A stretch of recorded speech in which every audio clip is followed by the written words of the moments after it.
నటసింహ నందమూరి బాలకృష్ణ వరుస ప్లాప్లతో ఉన్న టైంలో బోయపాటి శ్రీను డైరెక్షన్లో చేసిన లెజెండ్తో 10 ఏళ్ల క్రితం సాలిడ్ కంబ్యాక్ను సొంతం చేసుకున్నాడు.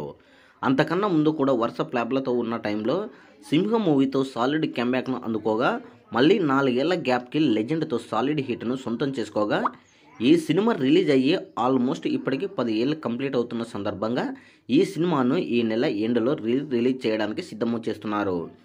బాలయ్య కెరీర్లోనే ఆ టైంకి ఎపిక్ కంబ్యాక్తో పాటు కెరీర్లోనే మొట్టమొదటిసారిగా 40 కోట్ల షేర్ మార్కును అందుకోగా, ఇప్పుడు 2024 మార్చి 30న సినిమాను గ్రాండ్గా వరల్డ్ వైడ్గా రిలీజ్ చేయబోతున్నట్లు సమాచారం తెలియజేశారు. తెలుగు రాష్ట్రాలలో ఆల్మోస్ట్ 300 వరకు స్క్రీన్లు, అలాగే వరల్డ్ వైడ్గా 400 వరకు స్క్రీన్లలో ఈ సినిమాని రిలీజ్ చేయడానికి ప్లాన్ చేస్తున్నారు.